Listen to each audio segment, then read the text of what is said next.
నాకు ఎప్పటి నుంచో చికెన్ కప్ నూడిల్స్ తినాలని ఉండేది, కానీ ఎప్పుడు డీమార్ట్కి వెళ్ళినా కప్ నూడిల్స్ ఉండేది కాదు. ఇంకా ఒక రోజు అలా చూస్తుంటే నాకైతే కనిపించింది, ఇంక రూమ్ తీసుకొచ్చేసాను వెంటనే. ఇది కప్ నూడిల్స్ ఇందులోనే కుక్ చేసుకోవాలి కాబట్టి దానిపైన ఇన్స్ట్రక్షన్స్ అయితే ఇచ్చాడు, అవి ఫాలో అయిపోతే నేనైతే స్టార్ట్ చేసేసాను.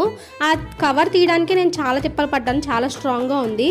ఇంకా ఇన్స్ట్రక్షన్స్ బట్టి హాట్ వాటర్ అనేది అక్కడ మార్క్ ఉంటుంది, దాని వరకు అక్కడ పోసేయాలి. హాట్ వాటర్ అది మునిగే వరకు 3 minutes వరకు క్లోజ్ చేసేయాలి. ఇలాగా ఆఫ్టర్ 3 minutes ఓపెన్ చేశాక నూడిల్స్ అయితే ఇలా ఉంటుంది.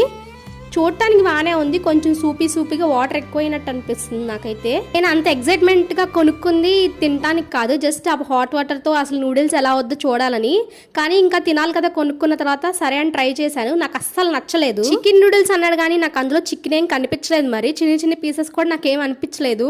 ఇంకా చికెన్ మసాలా టేస్ట్ అయితే వస్తుంది బాగా. మీరు ఎప్పుడైనా చికెన్ నూడిల్స్ ట్రై చేశారా? ట్రై చేసి ఉంటే కమెంట్ చేయండి, మీకు ఏమనిపించిందో కూడా చెప్పండి. మళ్ళీ నెక్స్ట్ వీడియోలో కలుసుకుందాం. అప్పటి వరకు బాయ్.